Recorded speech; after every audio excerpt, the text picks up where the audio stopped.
Tetapi ada juga Pak pendeta-pendeta yang mulai gerah gitu Pak ya, gerah dengan kajian-kajian seperti ini.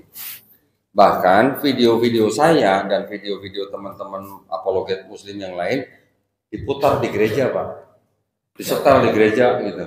Video saya di gereja disetel dengan tujuan apa? Pendeta itu ingin membantah pernyataan saya ya dengan akidah mereka. Itu boleh-boleh saja, itu hak mereka. Sampai mereka bilang ke jemaatnya, kalau Bapak Ibu anak-anak Tuhan nanti lihat di YouTube ada videonya Kodonditan, lewat, jangan ditonton gitu. Ada yang sampai begitu Pak. Ya itu tingkat pendeta. Kalau tingkat jemaat ya yang selama ini saya perhatikan, yang mau jujur terhadap diri sendiri, biasanya mereka akan mencari kebenaran gitu Pak. Datang ke saya. Bahkan ada seorang perempuan Katolik ya dari Jawa Tengah, Semarang, datang ke tempat saya, izin, kok boleh nggak saya datang ke studio, saya mau foto-foto banyak Kodondi gitu. Ya boleh, silakan datang, apa boleh foto-foto. Setelah foto-foto, diskusi 1-2 jam, dia pulang, ternyata dia bikin karya tulis Pak. Dia bikin karya tulis 35 halaman untuk siapa? Untuk orang tuanya. Ya, jadi dia bikin karya tulis sendiri untuk orang tuanya supaya orang tuanya juga paham. Walaupun orang tuanya tidak menerima, akhirnya setelah 2 bulan kemudian perempuan itu datang lagi ke tempat saya bersyahadat. Kita nggak pernah tahu Pak, hidayah milik Allah Subhanahu Wa Taala. Saya nggak pernah maksa orang untuk atau merayu orang untuk masuk Islam, nggak pernah. Silahkan di Islam la ikraha fiddin, ya kan Pak? Walaupun saya tahu mereka juga punya misi kadang-kadang, silahkan. Tetapi tolong ikuti aturan pemerintah. Gitu. Silahkan mencari jemaat yang baru, tapi dari orang yang belum beragama. Jangan orang yang sudah beragama digerogoti gitu. Nah Indonesia kan negara yang berpenduduk Islam terbesar di dunia loh. Ya nggak tahu kalau sekarang masih nomor 1 apa enggak.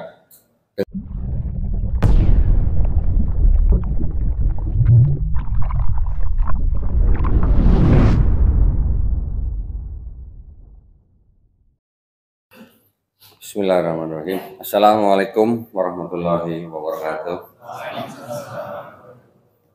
Innal hamdalillah nahmaduhu wa nasta'inuhu wa nastaghfiruh wa na'udzu billahi min syururi anfusina wa min sayyiati a'malina may yahdihillahu fala mudhillalah wa may yudlil fala hadiyalah. Asyhadu an la ilaha illallah wahdahu la syarikalah wa asyhadu anna Muhammadan abduhu wa rasuluh. Allahumma shalli wa sallim wa barik ala sayidina Muhammadin wa ala alihi wa sahbihi ajmain. Amma ba'd. Alhamdulillah, terima kasih banyak atas undangannya dari Masjid An-Nur ya, ini betul ya, di PLN ya, Indonesia Power, Masya Allah. Senang sekali saya bisa hadir bersama dengan bapak-bapak di sini yang insya Allah dirahmati Allah Subhanahu Wa Taala.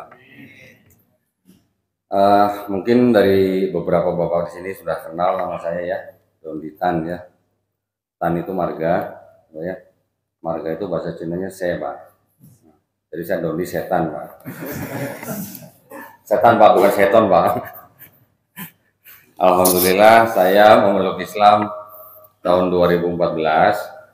Setelah sekian lama saya dikafirkan oleh orang tua saya Pak. Ya. 2014 saya memeluk Islam juga nyesel waktu itu saya Pak. Kenapa nggak dari dulu gitu. Ya, tapi namanya sudah izin Allah Subhanahu Wa Taala ya Pak ya.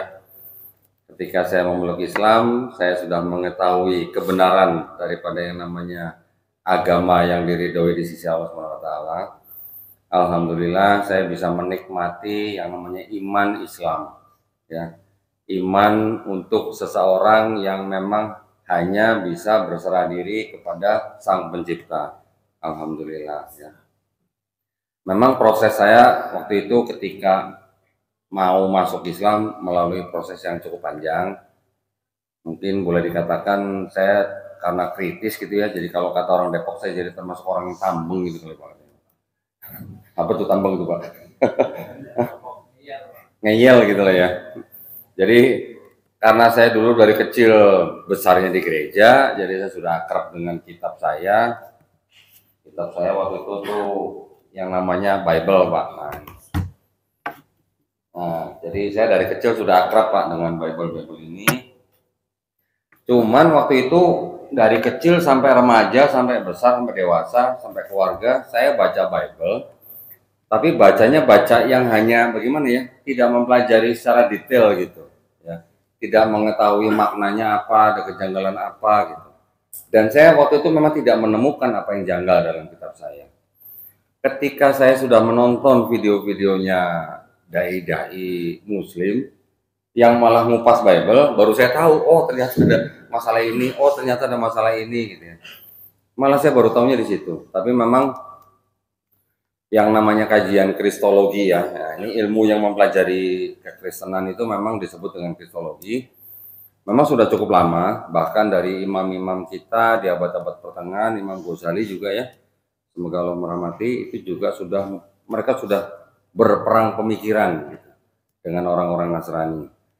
Perang pemikiran memang sudah lama, bahkan semenjak Rasulullah masih hidup bersama sahabat-sahabatnya, beliau juga melakukan perang pemikiran dengan orang-orang Yahudi dan Nasrani. Ya, betul.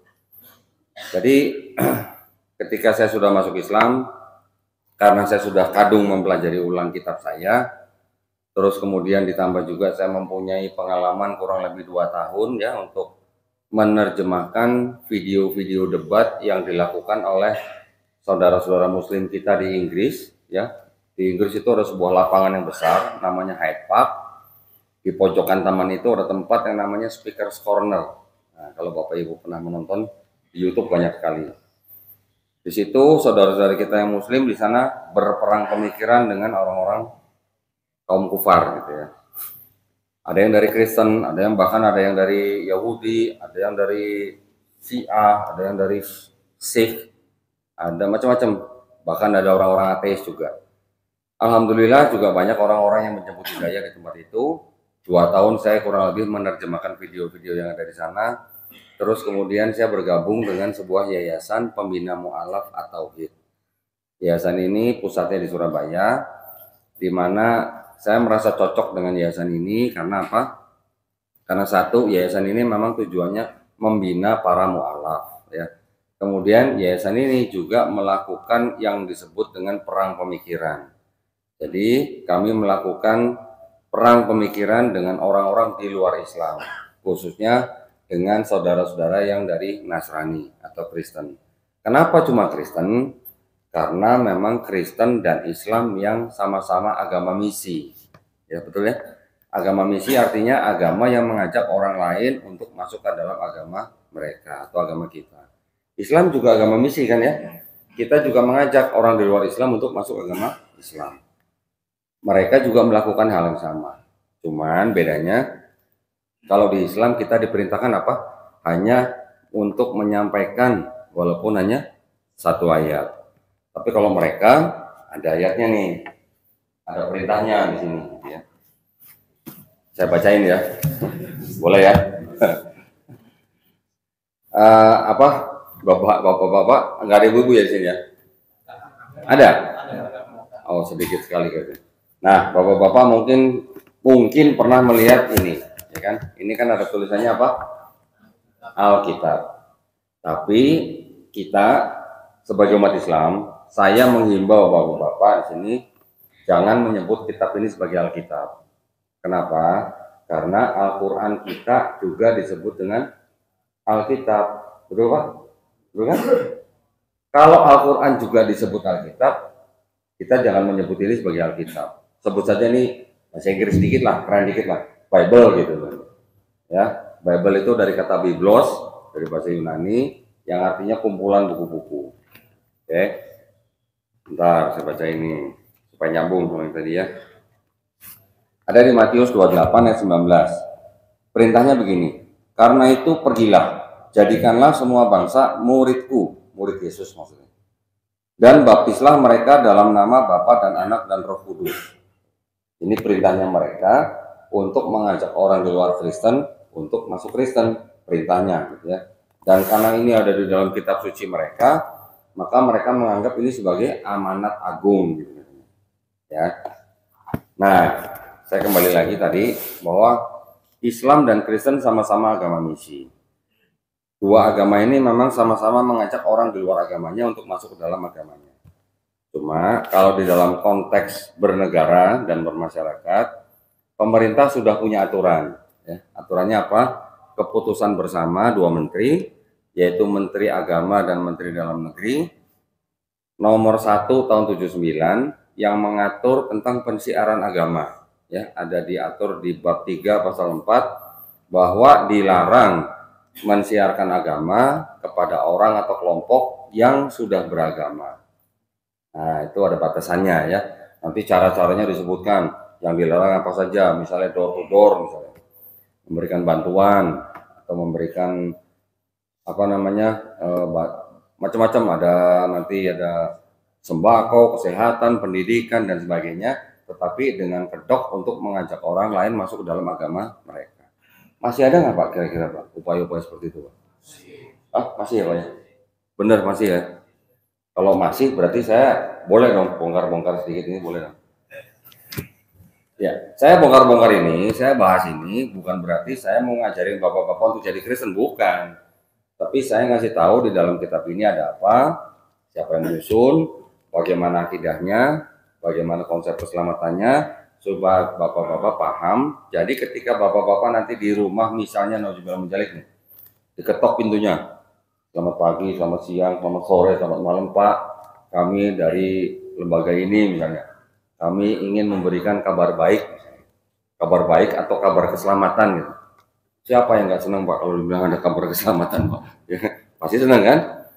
Nanti mereka bagi brosur, bagi pamflet, bagi ini, nanti mereka mengajak Bapak Ibu untuk masuk agama mereka. Nah, itu sebenarnya dilarang kalau untuk orang yang sudah beragama.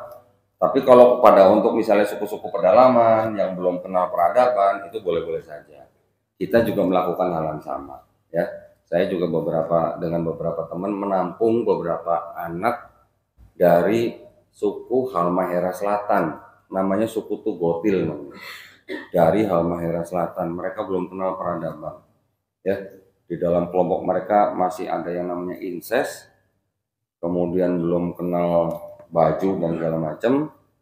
Terus mereka juga berpindah-pindah. Mereka pindah kalau ada salah satu anggota keluarga mereka yang meninggal, belum tahu ngubur gitu, belum tahu yang namanya menguburkan jenazah, nggak tahu. Jadi jenazahnya ditaruh ditutupi daun, baru mereka tinggal, mereka pindah. Beberapa anak yang kami tampung di sana sekarang dibina oleh teman-teman kami di Jatiasih, yang datang dari yang mulai nggak bisa bahasa Indonesia, bahkan yang nggak berani tidur di atas kasur, dikasih kasur malah tidur di atas pohon. Masih ada Pak, saudara kita Pak, sebangsa dan setanah air Pak, yang begitu masih ada. Jadi ya kami ya hanya ingin menyelamatkan mereka ya. Yang bisa kami tampung, kami bina. Orang-orang Kristen juga, mereka juga mengincar orang-orang seperti itu. Mereka juga melakukan hal-hal seperti itu. Di Kalimantan juga katanya banyak orang Dayak yang sudah masuk Kristen, memang betul. Di Papua juga begitu ya. Nah, tetapi yang sekarang kita mau bicarakan adalah konteksnya kita harus mengetahui akidah kita sendiri. Kita harus bisa mengukur akidah kita sendiri. Supaya apa? Supaya kita tidak mudah dimurtadkan sama orang lain.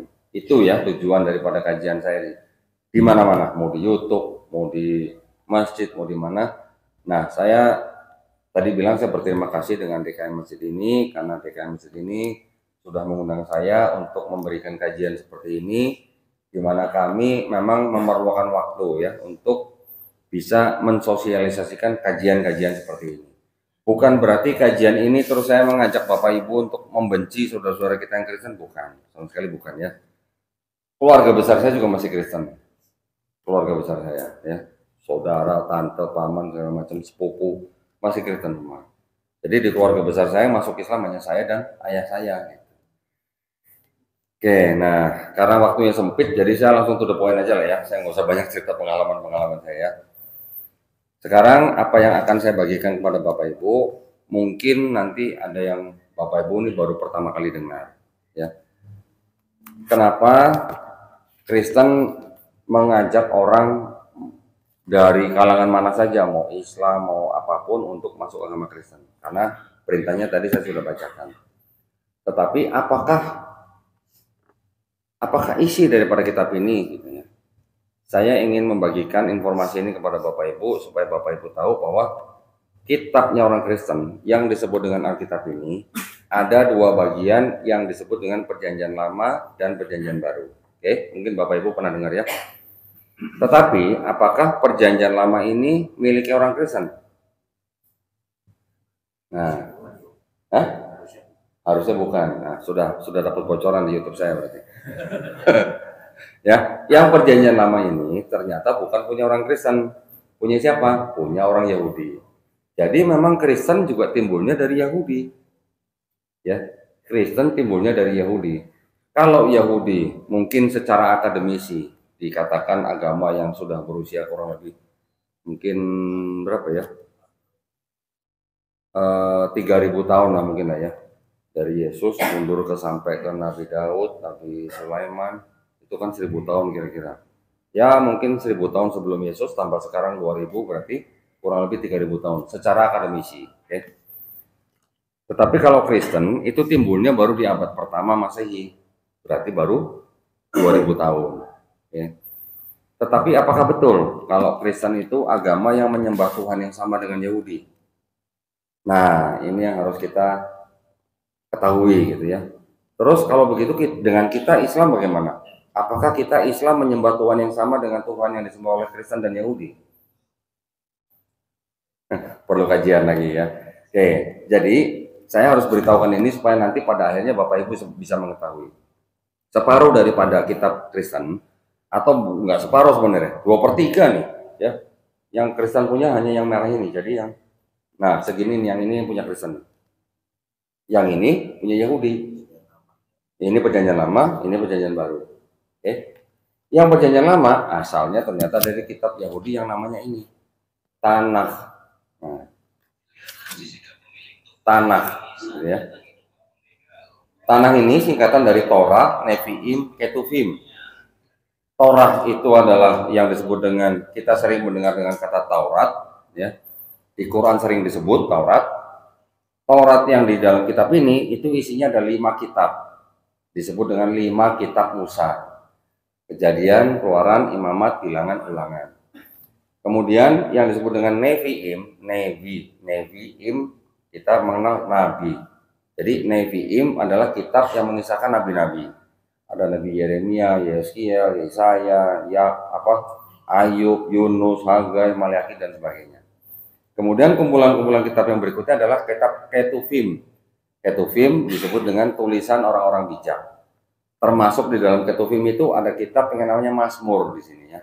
Kita di Quran sering membaca Zabur. Oke. Jadi ini adalah kitabnya orang Yahudi yang mana ini disusun kira-kira tahun 450 sebelum Masehi. Ditulis dalam bahasa Ibrani ya. Tulisan Ibrani seperti ini. Kalau kita sudah terbiasa membaca Quran, begitu kita mengenal huruf mereka, mudah mengikutinya. Enggak susah-susah amat gitu. Karena apa? Karena bahasa Ibrani, bahasa Arab, bahasa Aramaik itu adalah bahasa Semitik ya. Kemudian kitab ini yang disusun 450 sebelum Masehi, di abad ketiga diterjemahkan menjadi bahasa Yunani, menjadi kitab ini Septuaginta. Diterjemahkan di Alexandria, Mesir, diperintahkan oleh Raja Ptolemy II ya untuk melengkapi perpustakaan yang ada di Alexandria, Mesir, karena di Alexandria pada saat itu abad ketiga merupakan kota yang penuh dengan ilmu, pusat ilmu gitulah ya. Perpustakaan di sana luar biasa komplit. Gitu. Kitab ini diterjemahkan menjadi bahasa Yunani untuk melengkapi perpustakaan di sana. Kitab ini beredar terus sampai yang disebut dengan Yesus lahir, sampai Yesus nggak ada, bahkan sampai abad kedua, abad ketiga, abad keempat baru difinalisasi menjadi Perjanjian Lama. Nah, ini kitab-kitabnya orang Kristen yang disebut dengan Perjanjian Baru, ditulis kira-kira pertengahan abad pertama sampai abad kedua, kurang lebih ada 27 buku. Ini yang dijadikan dengan kitabnya yang sudah menjadi bahasa Yunani ini di abad keempat. Ini dijadiin satu. Nah, inilah kitabnya orang Kristen. Diterjemahkan ke bahasa Latin, ke bahasa Jerman, bahasa Inggris dan sebagainya sampai ke bahasa Indonesia ini. Oke. Jadi di dalam sini ada perjanjian lama, ada perjanjian baru. Oke. Nah sekarang kalau orang Yahudi, mereka bilang di kitab ini di belakangnya itu nggak ada tulisan to be continued gitu, nggak ada. Tidak ada tulisan bersambung gitu, nggak ada. Menurut orang Yahudi. Tetapi oleh orang Kristen ditambahkan dengan kitab mereka sehingga ini menjadi kitabnya orang Kristen. Bedanya apa sih ini dengan ini? Ini bahasa Ibrani, ini bahasa Yunani. Betul. Tetapi apalagi perbedaannya? Masa cuma diterjemahkan terus menjadi masalah? Buat orang Yahudi bermasalah. Kenapa? Karena di dalam kitab mereka ini di sini tidak ada yang namanya nubuat buat Yesus. Tetapi ketika diterjemahkan menjadi bahasa Yunani, terjemahan bahasa Yunaninya diresensi oleh bapak-bapak gereja di abad kedua, ketiga, keempat oleh bapak-bapak gereja yang namanya Origen, Lucian, Hesesius. Hesesius yang terakhir meresensi sehingga kitab ini seolah-olah berbicara mengenai Yesus di Perjanjian Baru. Makanya orang Kristen berani bilang bahwa Yesus yang ada di Perjanjian Baru ini sudah dinubuatkan di sini. Tetapi kalau tanya orang Yahudi, emang bener ada nubuat buat Yesus ini? Nggak ada, nol, nihil gitu. Itu yang menjadi perbedaan. Jadi orang kekristenan memang timbul dari Yahudi, tetapi dengan sudut pandang atau perspektif yang berbeda, gitu ya.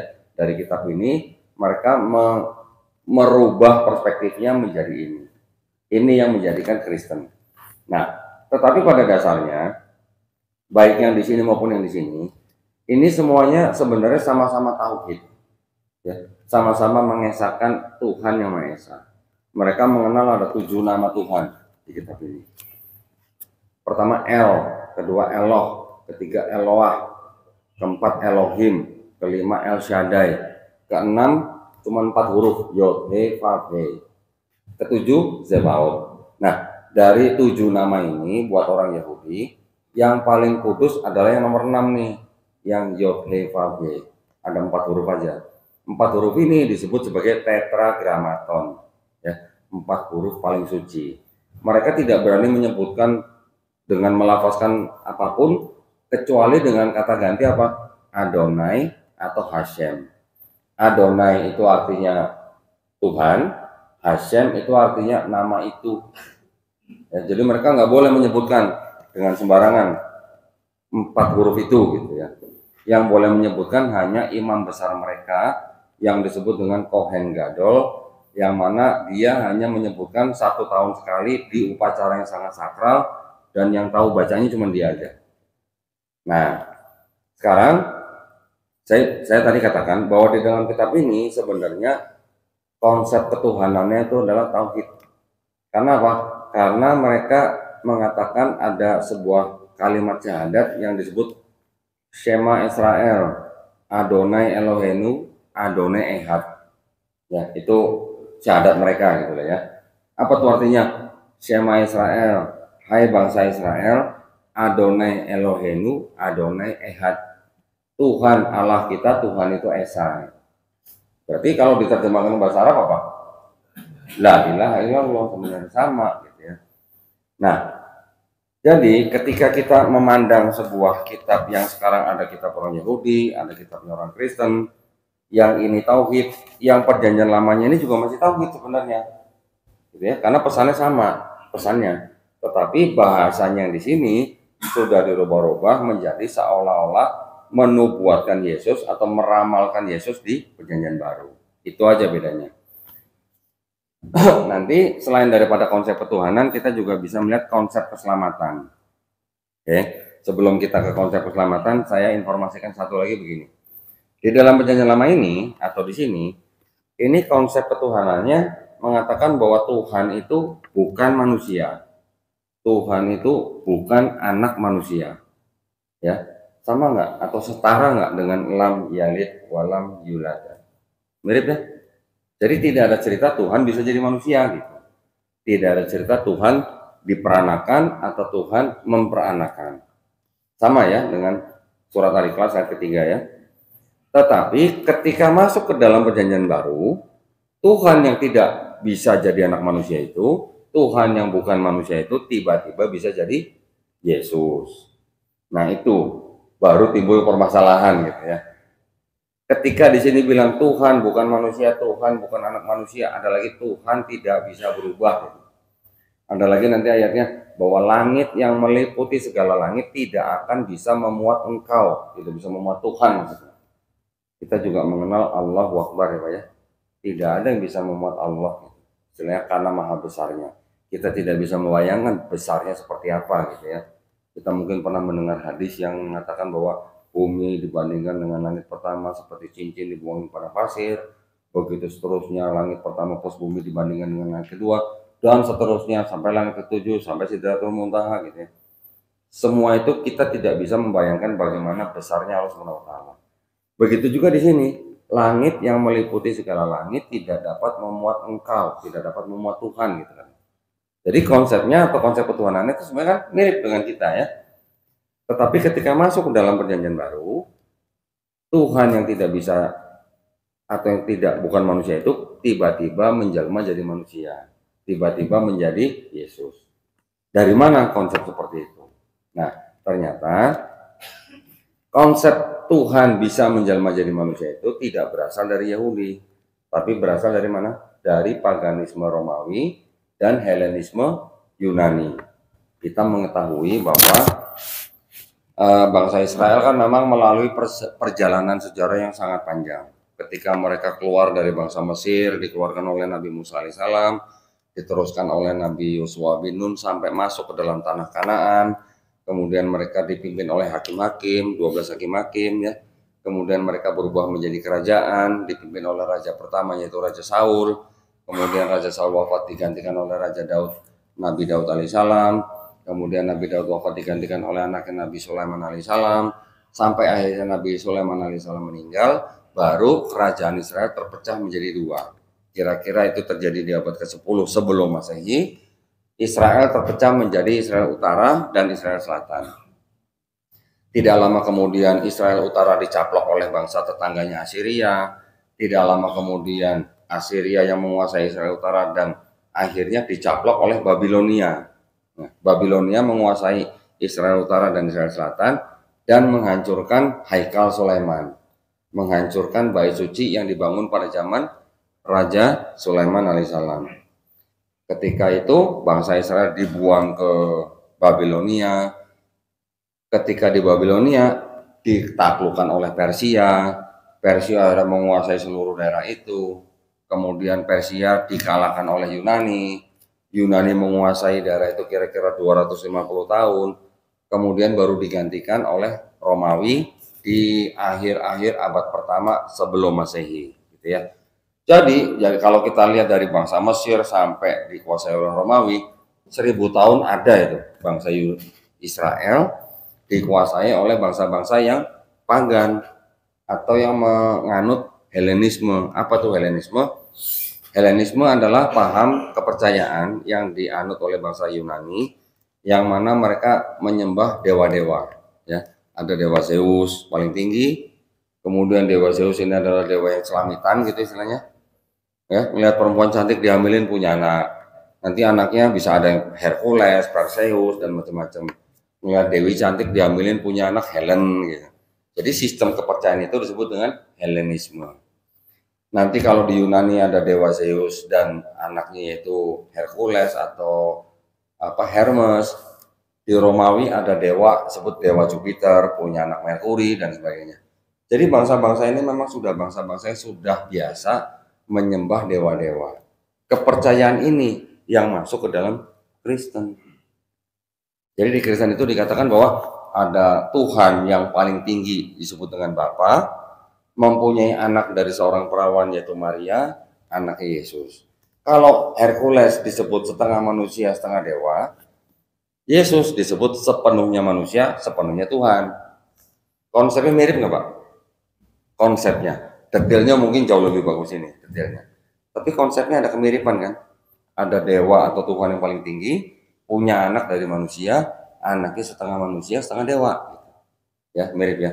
Walaupun kita di Islam juga beriman Nabi Isa alaihissalam dilahirkan dari seorang perawan suci, ya, dari Maryam, tetapi kita tidak pernah menganggap Nabi Isa alaihissalam itu sebagai Tuhan, menganggap sebagai anak Allah saja tidak pernah, apalagi menganggap sebagai Allah, ya. Di Quran pernah nggak Pak kita membaca Allah digambarkan sebagai Bapa? Tidak ada, ya kan? Pernah nggak di Quran kita baca nabi-nabi atau Nabi Isa alaihissalam disebut sebagai anak Allah? Tidak pernah. Yang menyebut Isa putra Allah adalah orang-orang kaum Nasrani. Nah, mereka mengikuti dari mana? Mereka mengikuti perkataan orang-orang kafir sebelumnya di surat At-Taubah ayat ke-30. Betul ya? Karena mereka mengikuti orang-orang kafir sebelumnya, itulah yang menjadikan mereka menyebut atau menganggap Nabi Isa alaihissalam sebagai putra Allah. Ya, nah siapa orang-orang kafir sebelumnya? Yaitu tadi ada yang Roma, ada yang Yunani, ada yang Babilonia, ada yang Persia, ada yang Mesir. Semua itu bangsa-bangsa kan yang menyembah Tuhan-Tuhan atau dewa-dewa. Kalau Tuhan bahasa Inggrisnya apa sih Pak? God ya. Kalau dewa? Hah? God juga kan Pak? Jadi Tuhan garis miring dewa sama dalam bahasa Inggris God gitu. Jadi kalau mereka menyembah Tuhan atau dewa ya pemahamannya sama gitu ya. Sesuatu being yang lebih supreme gitu. Nah, jadi karena pengaruh itulah Kristen bisa dikatakan mengadopsi paganisme Romawi dan Helenisme Yunani. Kira-kira saya ngomong gini, saya berani ngomong gini ada dasarnya nih. Jangan-jangan ntar saya asumsi lagi gitu kan. Ternyata ada yang belain saya Pak. Ini namanya New American Bible. Bible-nya orang Katolik Amerika. Ya. Di sini ada sebuah ayat yang ternyata menurut penyusunnya sendiri ini memang adopsi daripada filosofi Helenisme. Nah ini, yang mau buktikan silakan. Kalau Ustaz mau lihat, di sini namanya John 1:1 atau Yohanes 1:1. Ini ayatnya, in the beginning was the word and the word was with God and the word was God. Ini ada catatan kakinya, sini ada tanda kuning. Apa itu? Hellenistic filosofi. Ya, bukan saya ngomong loh, yang ngomong Bible sendiri loh. Ya, ya. Terus kemudian di dalam kisah-kisah mereka, ini juga ada yang namanya, pernah mendengar Paulus Pak? Pernah dengar Paulus ya? Nah, Paulus inilah yang sebenarnya orang dan kelompok yang pertama kali disebut dengan Kristen. Jadi sebenarnya pendiri Kristen ya Paulus. Nah, Paulus ini orang mana? Paulus ini sebenarnya juga blasteran. Bapaknya orang Yahudi, ibunya orang Yunani gitu. Ya. Awalnya dia adalah seorang warga Romawi yang kerjanya mengejar-ngejar pengikutnya Yesus untuk dibunuh, dipenjara, disiksa. Namun ketika Yesus sudah nggak ada, ketika dia sedang mengejar pengikut Yesus di sebuah kota Damsyik, di tengah perjalanan dia mengaku melihat cahaya dan mendengar suara. Akhirnya setelah itu dia mengaku bertobat, terus mengaku dirinya atau mengangkat dirinya sebagai rasul Pak ya, bukan rasul ya. Kalau di dalam kitab ini ada sebutan rasul, itu artinya beda dengan di Islam kita mengenal rasul, beda artinya. Rasul di sini artinya pengikut Yesus. Tapi kalau kita di Islam kita mengenal kata rasul artinya apa? Nabi yang diberikan risalah, gitu ya. Nah, setelah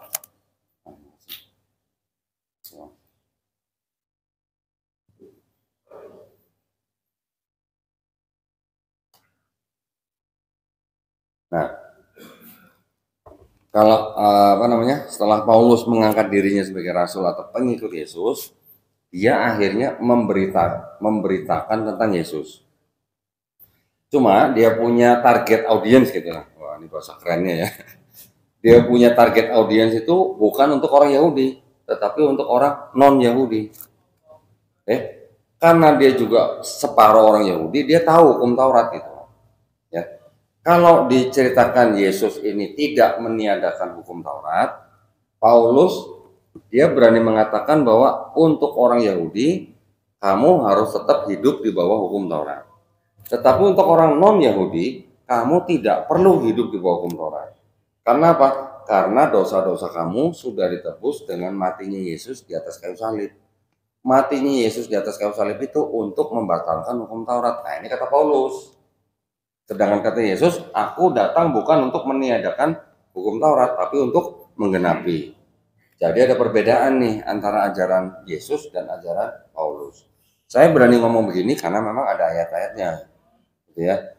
Nah, Yesus mengajarkan Taurat.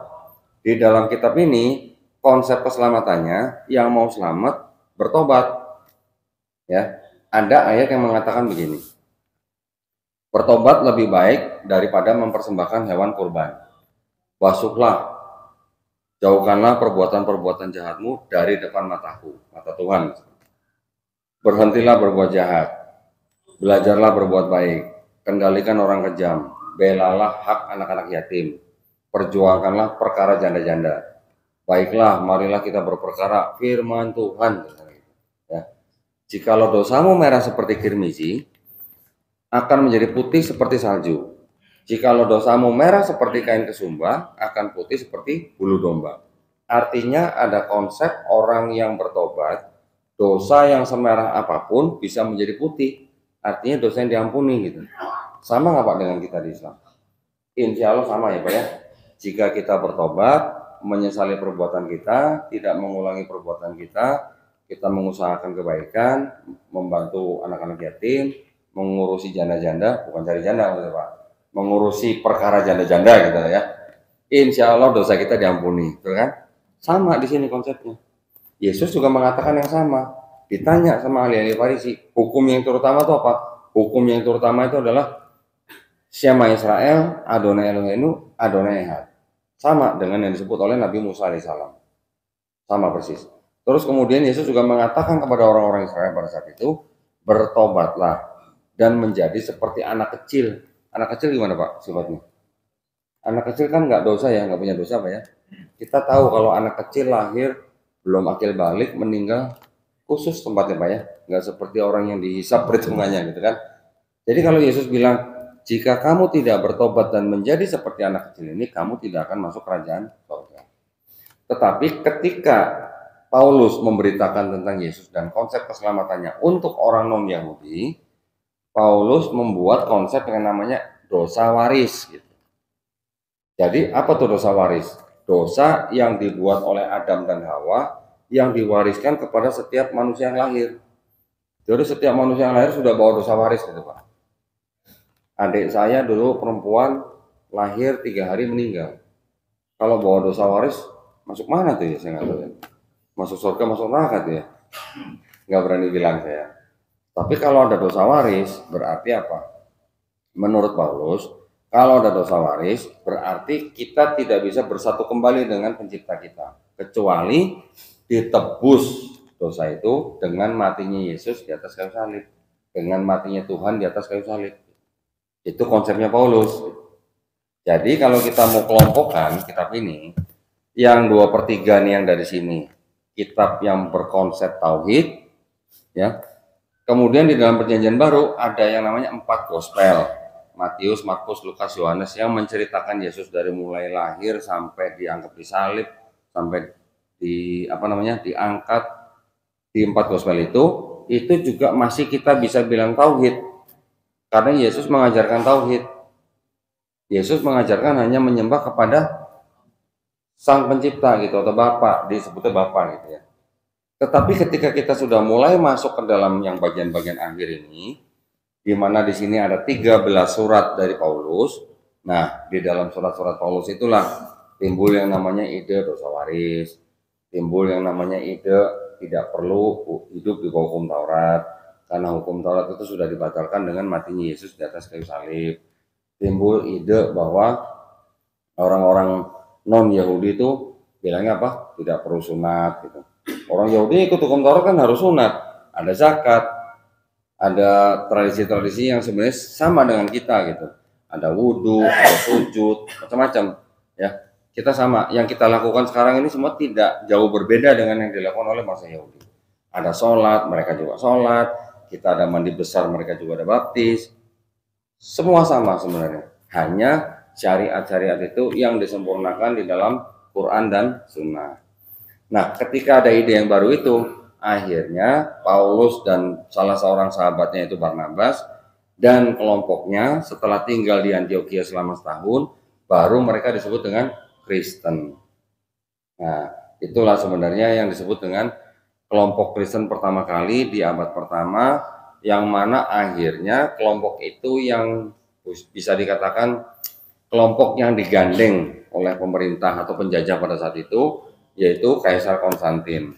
Ya, untuk mengamankan tahta dia, kelompok itu yang digandeng sehingga mengalahkan kelompok-kelompok lain yang kecil-kecil gitu. Ada nggak Kristen zaman dulu yang tidak percaya bahwa yang disalib itu Yesus? Ada ternyata. Namanya Kristen Basilidean gitu. Saya bawa nggak ya? Oh, saya nggak bawa kitabnya. Ternyata ada Kristen yang tidak percaya bahwa Yesus itu disalib gitu. Ya, tumbuh subur malah di daerah Mesir. Mereka mengatakan bahwa penyaliban Yesus itu hanya ilusi gitu. Yang disalib bukan Yesus tapi Simon orang Kirene. Malah diceritakan di kitab mereka, Yesus melihat penyaliban itu sambil tertawa gitu dari jauh. Ya. Jadi memang pada saat itu Kristen itu bukan cuma satu macam, banyak. Ada Kristen yang tadi saya sebut Basilidean, ada Kristen Arianisme yang tidak percaya bahwa Yesus itu Tuhan. Nanti ada lagi Kristen Nazarin, ada lagi Kristen Ebionite. Kristen Ebionite ini adalah orang-orang Yahudi yang menganggap Yesus bukan Tuhan tapi hanya pemimpin rohani. Orang-orang Ebionite ini yang juga sunat, mereka juga sholat, mereka juga nggak makan babi gitu. Tetapi Kristen yang kecil-kecil ini punah, yang bertahan adalah Kristen yang mengikuti pemikiran Paulus.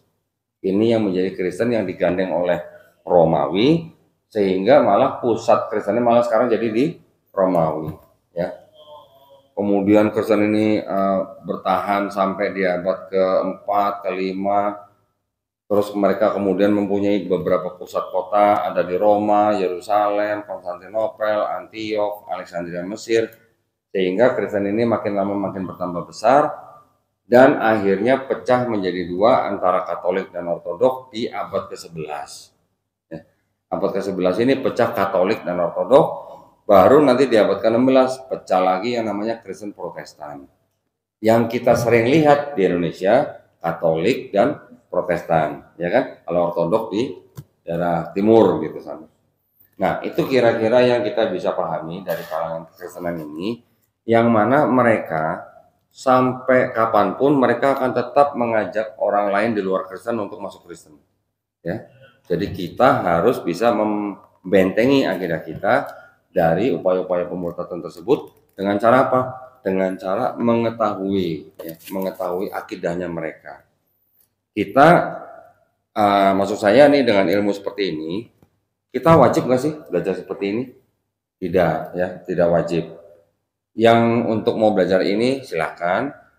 Kita yang wajib adalah belajar Quran.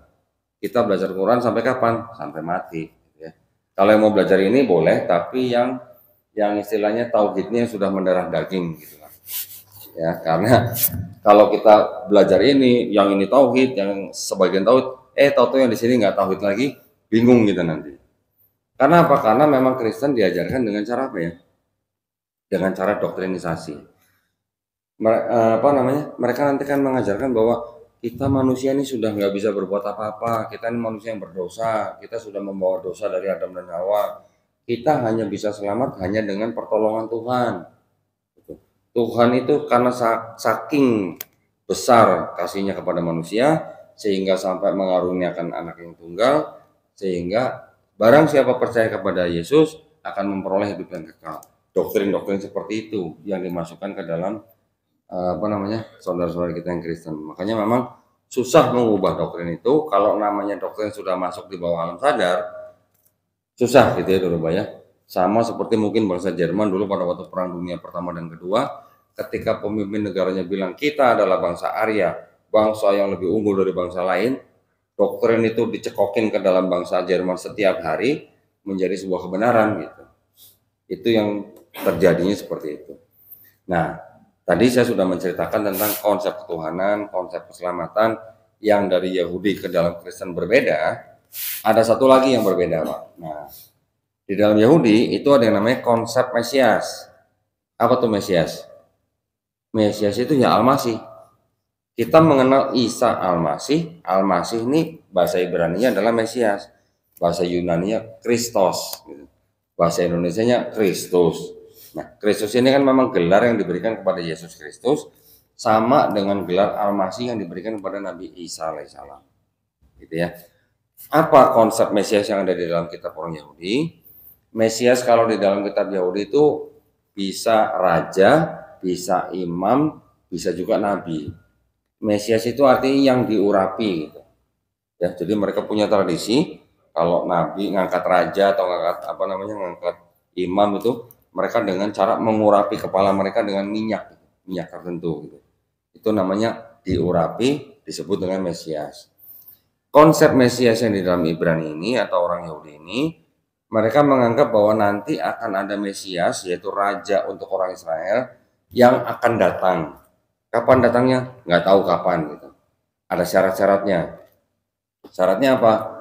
Dia harus benar-benar manusia, bukan Tuhan yang turun jadi manusia gitu. Ya, mereka tidak mengenal istilah Tuhan bisa jadi manusia gitu. Makanya Mesias buat orang Yahudi, ya dia hanya benar-benar manusia. Yang kedua, dia harus keturunan Daud melalui jalur Salomo atau Sulaiman. Ya. Kemudian Mesias itu nanti akan turun ketika di seluruh dunia sudah tidak ada orang yang mengangkat senjata untuk perang. Mesias itu juga nanti akan turun ketika di seluruh dunia semua orang sudah mengenal Hashem atau mengenal Tuhan Yang Maha Esa.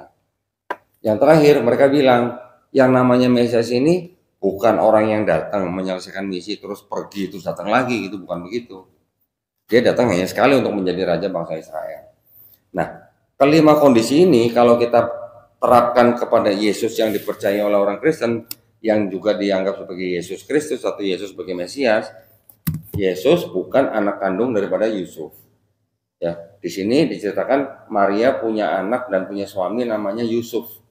Anaknya namanya Yesus, suaminya namanya Yusuf. Kalau di Quran kita tidak mengenal ya Maria punya suami. Yusuf ini yang dianggap memang keturunan daripada Daud. Tetapi Yusuf ini bukan ayah kandungnya Yesus. Gitu. Jadi anak apa? Anak adopsi. Gitu. Kalau yang Maria memang dia sampai ke Daud, tapi bukan lewat jalur Salomo. Lewat jalur anak Daud yang lain yaitu Nathan. Nah, ketika Yusuf dianggap sebagai anak Daud, kemudian orang Kristen menganggap bahwa Yesus sebagai anak Daud atau keturunan Daud, ini yang ditolak oleh orang Yahudi. Yahudi tidak bisa menerima yang namanya anak adopsi itu dianggap sebagai anak Daud, ya. Jadi tidak memenuhi syarat. Kemudian yang kedua, Yesus lahir masih ada perang, ya kan? Masih dijajah Romawi, masih ada pemberontakan, bahkan sampai sekarang masih ada perang. Di Gaza kita bisa lihat, ya, masih ada perang. Jadi buat orang Yahudi, Yesus bukan Mesias yang dijanjikan. Karena kata orang Yahudi, Mesias yang akan datang itu nanti kalau sudah nggak ada perang. Masa yang tidak ada perang itu disebut dengan masa utopia gitu, oleh orang Yahudi ya. Kemudian Yesus juga bukan Mesias yang dijanjikan karena menurut orang Kristen kan Yesus ini Tuhan yang turun jadi manusia gitu. Sedangkan orang Yahudi tidak ada konsep Tuhan bisa jadi manusia gitu. Maka itulah Yahudi menolak Yesus sebagai Mesias. Tetapi kalau kita di Islam, kita mengenal Nabi Isa sebagai Al-Masih, juga yang artinya memang Mesias, tetapi konsepnya bukan konsep raja bangsa Israel. Artinya Al-Masih untuk Nabi Isa apa? Yaitu dengan mengusap gitu. Nabi Isa Al-Masih diberikan mukjizat untuk menyembuhkan orang sakit, orang lepra, orang buta, sampai membangkitkan orang mati dengan cara apa? Mengusap gitu ya. Tetapi ada konsep yang mirip yaitu antara Islam dan Kristen. Sebagian besar Islam mengimani bahwa Nabi Isa alaihissalam nanti akan datang kembali untuk apa? Membunuh Dajjal, mematahkan salib, membunuh babi. Membunuh Dajjal ini artinya mungkin literal, mematahkan salib dan membunuh babi ini artinya kiasan, ya. Kiasan ini mungkin bisa dianggap sebagai kalimat yang membantah fitnah Kristen bahwa dia dianggap sebagai Tuhan. Kira-kira begitu, membantah kekristenan lah gitu. Oke. Kita juga percaya bahwa Nabi Isa alaihissalam nanti akan datang lagi, tetapi bukan sebagai Tuhan. Hanya sebagai apa? Umat Nabi Muhammad SAW. Yang mana nanti di hadis juga diceritakan bahwa Nabi Isa alaihissalam nanti akan meninggal di bumi dan akan dibangkitkan nanti pada hari kebangkitan. Begitu ya. Ini mungkin karena saya mungkin terlalu cepat karena waktunya agak mepet-mepet nih, jadi jadi saya agak ngebut nih. Jadi pada intinya kekristenan memang timbul dari Yahudi. Tetapi Kristen itu timbul dari perspektif yang berbeda, yang mana Kristen sudah mengadopsi ajaran paganisme Romawi dan juga Helenisme Yunani. Ya, makanya mereka menyembah Tuhan yang bisa jadi manusia dan juga mempunyai 3 pribadi. Ya, ya kan? Ada Bapa, Putra, dan Roh Kudus. Kurang berapa menit ya? Udah lewat ya? Ah, udah lewat. Gimana? Stop atau lanjut? Hah? Nanti kalau lanjut di ini dapat surat peringatan nggak nih? Nanti saya lagi wah gara-gara Kodondi ini katanya jadi pada bolos kerja bagaimana? Gimana tak? Atau mau ada pertanyaan satu dua? Boleh ya? Baik. Silakan kalau begitu ada yang mau bertanya dengan yang singkat ini. Silakan Pak. Pemahaman dari bangsa Yahudi yang merupakan Mesias apakah itu di dalamnya adalah Dajjal yang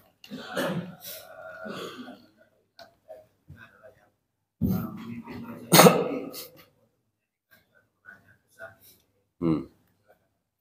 Kalau yang di dalam konsepnya Yahudi, yang disebut dengan Mesias itu Raja bangsa Israel, Pak. Jadi konsepnya berbeda dengan Dajjal. Beda, Pak. Kalau di Kristen malah ada ide atau istilah yang namanya antikristus. Antikris gitu ya. Tapi antikris ini kalau kita banding-bandingkan dengan Dajjal juga nggak masuk sebenarnya, Pak. Kalau kita kan malah mengenal Dajjal ini sebagai Mesias palsu. Betul kan? Tapi kalau yang disebut dengan antikris itu orang yang menyangkal Yesus sebagai Kristus gitu. Kita umat Islam kan kita menyebut Isa dengan sebutan Al-Masih. Al-Masih dan Kristus itu sama, berarti kan kita bukan antikristus. Betul kan, Pak? Tetapi kalau mereka orang Kristen di sini ada istilah antikristus, terus mereka mengatakan bahwa orang Islam adalah antikristus, itu tidak tepat gitu. Justru kita mengimani Nabi Isa sebagai Al-Masih atau Yesus sebagai Kristus. Tetapi mereka sendiri, selain mereka menganggap Yesus sebagai Kristus, mereka juga mengangkat Yesus setinggi-tingginya menjadi apa? Menjadi Tuhan. Jadi kita bukan antikristus. Gitu Pak. Ya. Tapi kalau yang istilah tadi Mesias dan Dajjal itu sebenarnya nggak ada hubungannya. Ya, silakan yang lain. Silakan Pak.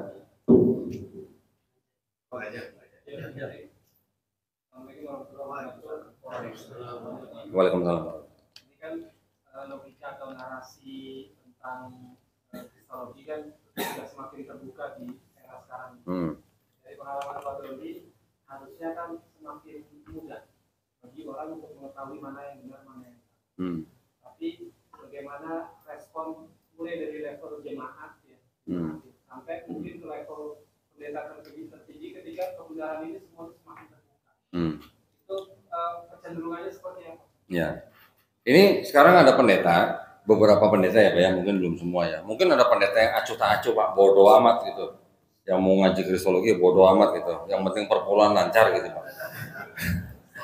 Tetapi ada juga Pak pendeta-pendeta yang mulai gerah gitu Pak ya, gerah dengan kajian-kajian seperti ini.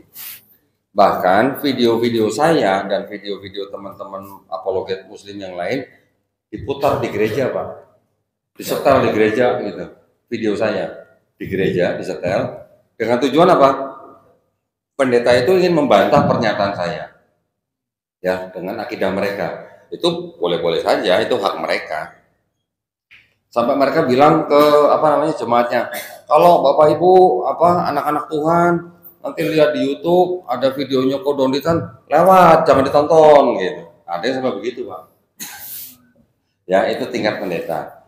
Kalau tingkat jemaat ya yang selama ini saya perhatikan, yang mau jujur terhadap diri sendiri biasanya mereka akan mencari kebenaran gitu Pak. Datang ke saya. Bahkan ada seorang perempuan Katolik ya dari Jawa Tengah, Semarang, datang ke tempat saya, izin, kok boleh nggak saya datang ke studio, saya mau foto-foto banyak Kodondi gitu. Ya boleh, silakan. Datang apa boleh di foto-foto. Setelah foto-foto, diskusi 1-2 jam, dia pulang, ternyata dia bikin karya tulis, Pak. Dia bikin karya tulis 35 halaman untuk siapa? Untuk orang tuanya. Ya, jadi dia bikin karya tulis sendiri untuk orang tuanya supaya orang tuanya juga paham.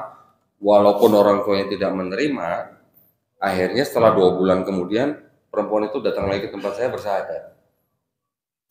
Kita nggak pernah tahu, Pak, hidayah milik Allah Subhanahu Wa Taala. Saya nggak pernah maksa orang untuk atau merayu orang untuk masuk Islam, nggak pernah. Silahkan, di Islam la ikraha fiddin, ya kan, Pak? Walaupun saya tahu mereka juga punya misi kadang-kadang, silahkan, tetapi tolong ikuti aturan pemerintah. Gitu. Silahkan mencari jemaat yang baru, tapi dari orang yang belum beragama. Jangan orang yang sudah beragama digerogoti gitu. Nah, Indonesia kan negara yang berpenduduk Islam terbesar di dunia, ya. Nggak tahu kalau sekarang masih nomor 1 apa enggak. Dengar-dengar katanya Pakistan sudah melewati kita katanya. Ya, saya masih simpang siur membaca jumlah totalnya, tapi kan kita ini merupakan, boleh dikatakan, pangsa pasar yang sangat menggiurkan, Pak, buat misionaris-misionaris mereka gitu. Nah, karena itulah kita perlu membahas ini supaya umat Islam sadar, tahu bedanya kita dengan mereka apa. Gitu. Jangan hanya karena dikasih sembako, jangan hanya karena dikasih bantuan pinjaman dan segala macam, kesehatan gratis dan segala macam, kita gampang menggadaikan akidah iman kita gitu, Pak. Ya, tetapi kalau tadi Bapak nanya reaksi jemaat dan pendeta, ya beda-beda sih, Pak. Ya. Ada yang cuek-cuek aja, yang penting perpuluhan jalan terus gitu. Dari tadi nggak ada yang nanya perpuluhan ya? Saya juga nggak bahas ya emangnya. Perpuluhan itu sebenarnya kurang lebih sama dengan zakat, Pak. Zakat sama kurang lebih. Jadi kalau di perpuluhan di dalam bangsa Yahudi itu kan, bangsa Israel kan ada 12 suku, Pak ya. 12 suku anak Nabi Yakub alaihissalam dari 4 istri. Anak ketiga daripada istri pertama namanya Lewi. Lewi ini yang untuk ke seluruh suku ini yang menjadi marbot gitulah, Pak. Ketika mereka sudah punya bait suci, ya, itu suku Lewi ini yang mengurusi bait suci. Jadi marbotnya bait suci gitulah. Dia tidak bekerja, tidak bertani, tidak berperang. Yang bekerja dan bertani, bercocok tanam, berternak itu suku-suku yang lain. Kalau perang juga suku yang lain gitu. Jadi suku yang lain ini yang memberikan 1/10 daripada hasil mereka. Hasil bumi, hasil ternak dan segala macam. Tetapi yang menerima suku Lewi ini juga bukan hanya untuk suku Lewi, tapi juga diperuntukkan bagi orang-orang yang sedang safar, diperuntukkan buat anak-anak yatim, diperuntukkan buat janda-janda miskin. Sama, Pak, mirip, Pak, dengan kita, Pak. Kalau dulu mungkin itu yang perpuluhan 4 asnaf, sekarang kita jadi 8 asnaf gitu, Pak ya. Kurang lebih lah ya, disempurnakan lah. Nah, perpuluhan yang di bangsa Yahudi ini sudah tidak jalan lagi, sudah tidak dijalankan lagi sama orang Yahudi. Kenapa? Karena pertama bait suci sudah hancur. Ya kan? Kan perpuluhan harus dilakukan di tanah Israel dan di bait suci. Sudah hancur bait sucinya. Jadi orang Yahudi sudah nggak perpuluhan lagi. Tetapi ketika ada Kristen, Yahudi, Paulus yang blasteran Yahudi, dia mengajarkan bahwa hukum Taurat ini sudah dibatalkan dengan matinya Yesus di atas kayu salib. Gitu. Jadi sudah nggak berlaku lagi buat orang-orang yang Kristen gitu. Jadi nggak perlu sunat, semua makanan halal gitu. Semua makanan halal diterjemahkan atau ditafsirkan babi juga boleh dimakan. Padahal di sini babi haram, Pak. Sama kayak kita, ya. Bahkan lebih ketat lagi malah. Kita masih boleh makan ikan lele nggak, Pak? Boleh ya? Ikan patin boleh nggak, Pak? Udang boleh nggak, Pak? Di sini nggak boleh, Pak. Jadi ikan atau hewan laut yang boleh dimakan itu adalah ikan yang bersirip dan bersisik. Nah, salah satu nggak memenuhi ini nggak boleh dimakan, Pak, haram. Harus yang bersirip dan bersisik yang boleh dimakan. Yang selain itu nggak boleh dimakan. Berarti hiu juga nggak boleh dimakan, Pak. Ya, ikan paus juga nggak boleh dimakan. Nah, perpuluhan itu yang di Yahudi sudah tidak dijalankan lagi, di Kristen masih dijalankan. Kenapa? Pendeta-pendetanya mengaku sebagai bangsa Lewi tapi secara rohani aja. Kalau bapak-bapak sering mendengar orang-orang Kristen membela Israel, ya, Karena orang-orang Kristen merasa mereka bagian dari orang Israel, tapi secara rohani, Pak. Walaupun mereka bukan bangsa Israel. Tapi karena mereka mungkin separuhnya kitabnya orang Israel, jadi mereka merasa punya seperti kayak apa ya, seperti punya sentimen gitu ya, membela mereka. Padahal nggak ada hubungannya. Padahal kalau orang Kristen di Israel malah diludahin sama orang Yahudi, Pak. Ya, karena orang Yahudi menganggap orang Kristen itu sebagai apa? Abodah zarah. Abodah zarah itu apa? Penyembah berhala. Karena apa? Karena orang Yahudi mengetahui bahwa orang Kristen menyembah Yesus, ya, selain Allah Subhanahu Wa Taala, selain Tuhan. Gitu. Walaupun orang Kristen bilang Yesus itu ya Bapa itu ya Yesus, nanti ada Roh Kudus lagi. Jadi ketiganya ini semuanya satu Tuhan gitu. Tapi buat orang Yahudi itu udah syirik. Sama buat kita. Kita menganggap orang Kristen juga apa? Syirik dan musyrik kan, Pak. Jadi kan orang Kristen kan bilangnya Tuhan kami Esa, tetap Esa. Tapi, nah pasti ada tapinya, Pak. Nggak pernah ketinggalan tapinya. Tapi yang bisa bermanifestasi dalam 3 pribadi. Bapa, Putra, dan Roh Kudus. Bapa Tuhan, Anak Tuhan, Roh Kudus Tuhan. Tapi bukan 3 Tuhan, tapi 1 Tuhan. Bapa Maha Kuasa, Anak Maha Kuasa, Roh Kudus Maha Kuasa. Tapi bukan 3 Maha Kuasa, tapi 1 Maha Kuasa. Paham nggak, Pak? Alhamdulillah, Pak, kalau nggak paham. Alhamdulillah. Berarti Bapak tauhidnya kuat gitu. Ya, gitu ya, Pak ya. Silakan, satu lagi mungkin. Oke. Waalaikumsalam warahmatullahi wabarakatuh. Bukan Ustaz. Ya.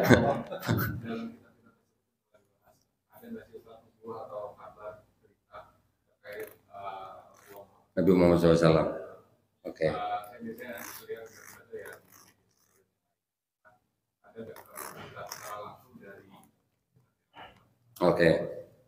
Oke. Sekarang gini, saya ingin mundur sedikit nih. Ini pertanyaan cukup cukup krusial ya buat kita ya. Saya punya pertanyaan gini, Pak. Apakah Taurat, Zabur, Injil yang disebut di dalam Quran, apakah Bible-nya orang Yahudi dan Bible-nya Kristen? Nah, berani jawab nggak? Berani jawab bukan, Pak? Bisa jelasin kenapa bukan? Karena di sini kan ada kata-kata Taurat, Zabur, di sini ada kata-kata Injil. Bapak bisa berani bilang bukan, dasarnya apa?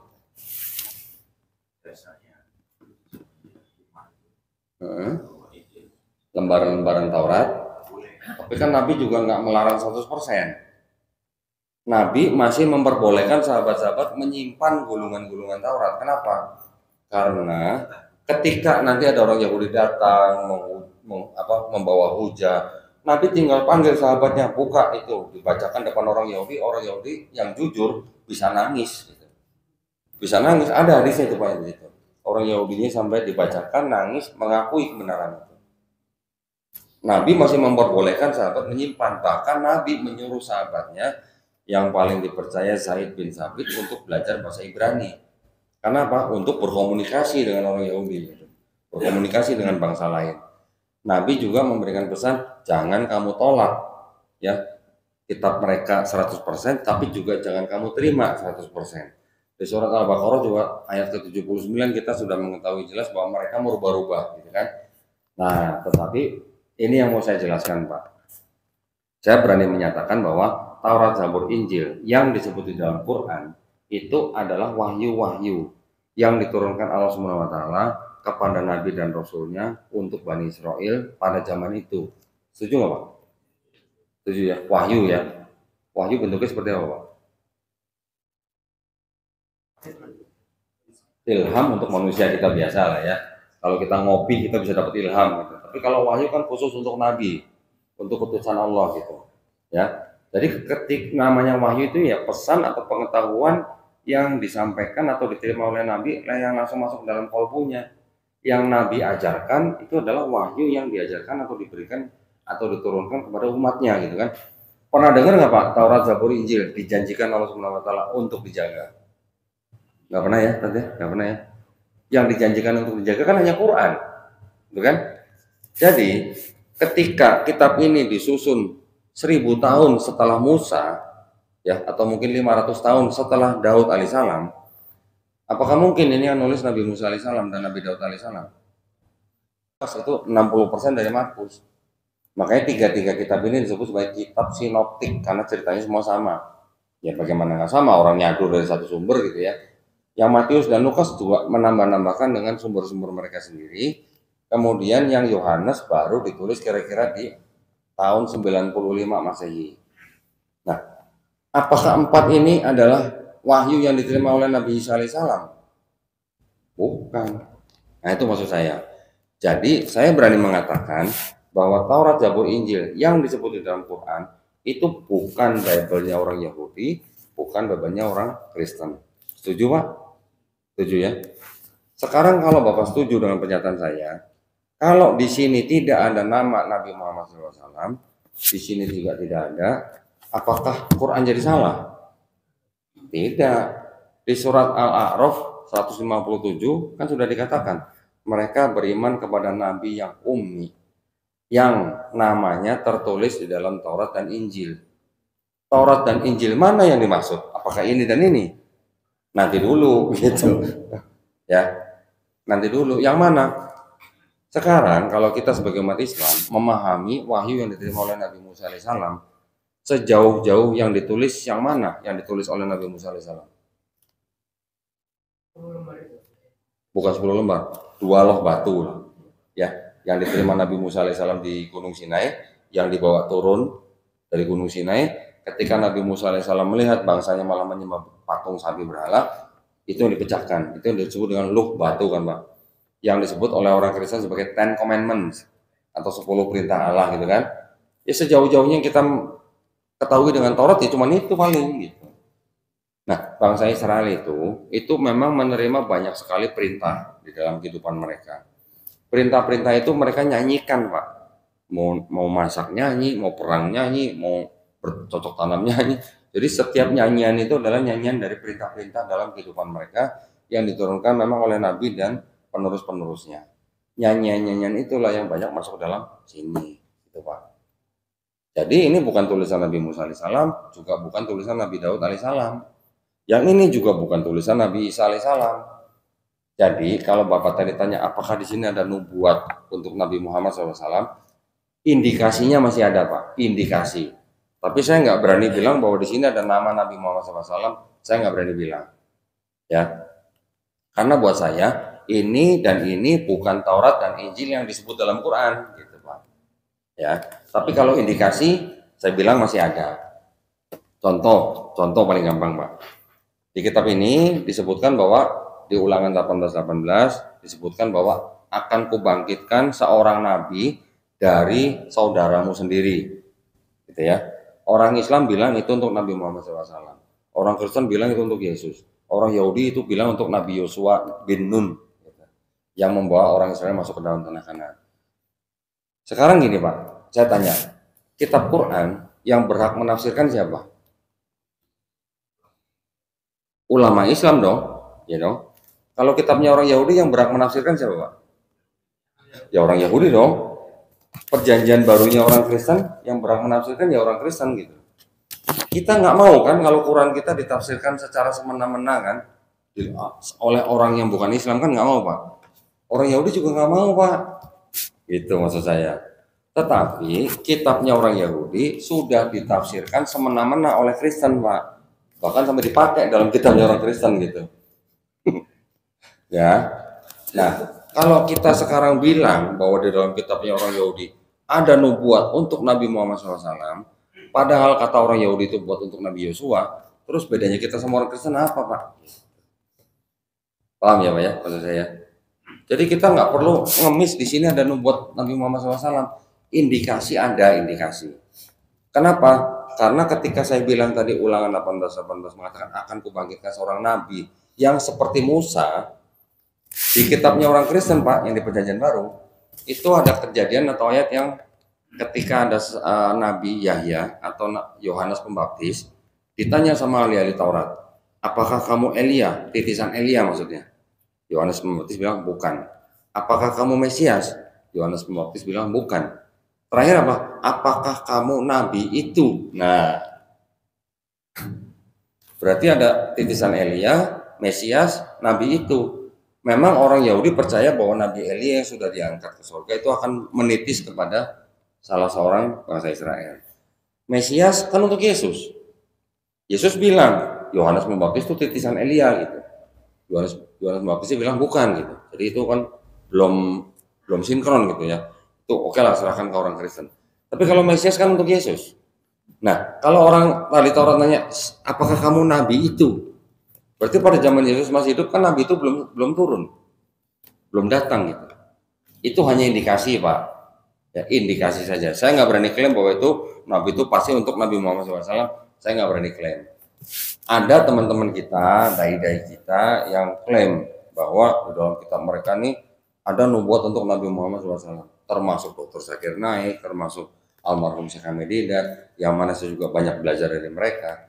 Tapi ketika kita tahu sejarah kitab ini, kapan ditulis, siapa yang nulis, terus kemudian kita di dalam konteks kerukunan umat beragama, kita tidak boleh menafsir kitab orang juga tidak boleh menafsir Quran dengan sembarangan.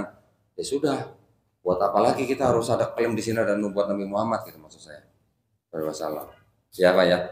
Itu sikap saya. Tetapi kalau ada teman-teman atau dai yang lain klaim bahwa di sini ada nubuat Nabi Muhammad SAW, karena memang banyak yang ciri-cirinya sama, ya akan datang dengan 10.000 orang, 10.000 orang suci malah.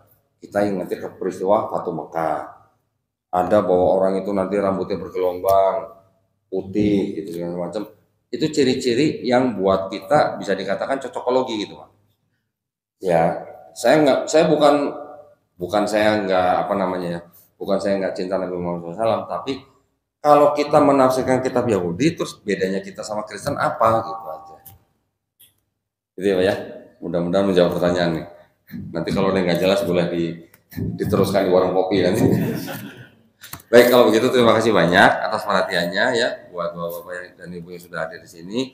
Saya mohon maaf jika ada kurang-kurang kata, jika ada salah-salah kata. Yang benar datangnya hanya dari Allah Subhanahu wa taala, yang salah datangnya dari saya ya.